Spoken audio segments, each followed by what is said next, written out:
Hello and welcome to Channel 2S. I'm your host, Second Soundwave, and it's time for some more Gunpla news.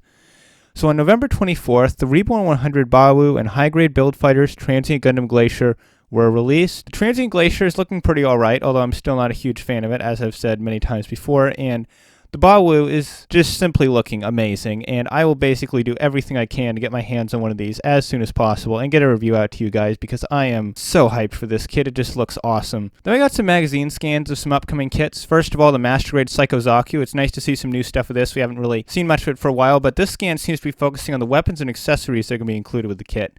And then we got this picture. I'm kind of interested in this one because if you look at the kind of colored silhouettes, there's these two silhouettes that have different thruster configurations or different fuel tank configurations or different booster tank configurations or whatever you want to call those things. They're in different positions, and I'm not sure if that's something you can actually do with the kit, or maybe we're getting a Premium Bandai upgrade set with some different thruster parts. I'm not sure, but either way, that's kind of interesting, and I always like to see new things like that on master grades that aren't necessarily carried over from the high grades, so if that comes into play on the final kit, that could be pretty interesting. Then we have the master grade heavy weapon system for the new Gundam Verka. Of course, this is a Premium Bandai kit. We've already seen this several times before. This is the first time we've seen it unpainted. It looks honestly kind of bland. Like, this thing is one of those kits that really does need paint. Then we have the 1/100 Scale Vidar, which looks actually pretty darn awesome. And what I like about this is something I kind of suspected from the start. It's good to see confirmation of this, that all of the lance blades stored in the hips are actually removable, so you can take all 6 of them out, put any of them in the handle, it looks like. That's pretty darn awesome. And then we have new pictures of the high-grade Vidar as well. And what's neat about this is it looks like he's got some kind of blue frame Stray 2nd L-like toe knives that flip out of the feet, which is pretty awesome because I feel like we might have seen these before, but I certainly didn't notice them, and I like that a lot. It's cool to see kicking weapons. This should bring some interesting dynamics to the battles, unless it's just another one of those things in IBO that's used once and then never talked about again. Then we have front and back shots of the Roe, and these are very obviously painted, as you can tell by looking at the mace, because that's most likely going to be solid black plastic on the final kit, as with every weapon from IBO. So obviously there's some extra little details in here that won't be present in the final kit, but for the most part, I think the sculpting on this looks really, really good, and I'm definitely looking forward to it. Then we have the high-grade mobile armor. There's not too much to see here. It more or less looks identical to the copy we already saw at Gunpla Expo. Then we have the high-grade build fighters Amazing Strike Freedom. This is looking a little bit better than it did the Expo. I think part of that has to come down to both posing and just the angle the photos were taken at. You can actually tell where one part of the kit stops and the other begins now. I'm still not a big fan of the design, but it is looking a little better than it was before. Then we got completely unpainted pictures of the high-grade Universal Sentry GM ground type.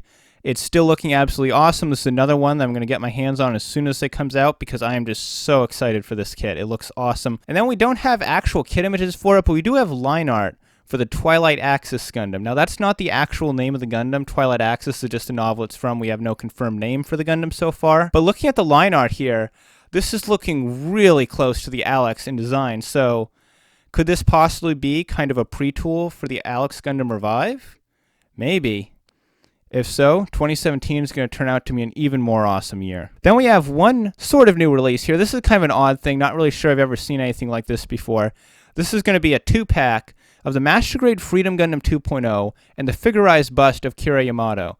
This is a little odd because, of course, they never really done this kind of thing before, and I'm kind of wondering if this has to do with the fact that the figurized busts seem to be kind of bargain bin kits pretty much wherever I look, so yeah, I'm thinking these probably aren't selling as well as Bandai hoped, and considering there's that much tech put into them with the multicolor injection stuff, they're probably just trying to find any way they can to sell them, because they got to make that, got to make a high enough profit margin because they got all that new tech in them, and hopefully they'll sell well into the future, because I do want to see that Lock-On Stratos one they showed off get released, as well as maybe the Char one, since those are the two that I'm really looking forward to out of that line.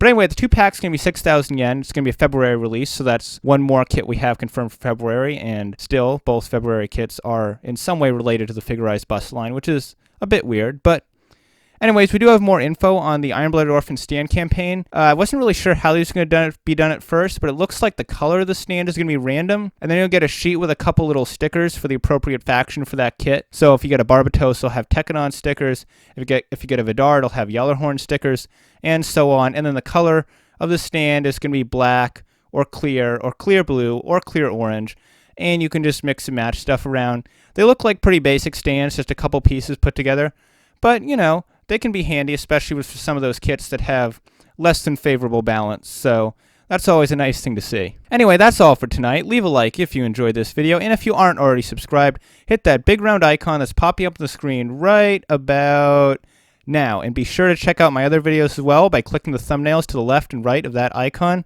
And I'm your host, Second Soundwave, and I'll see you next time.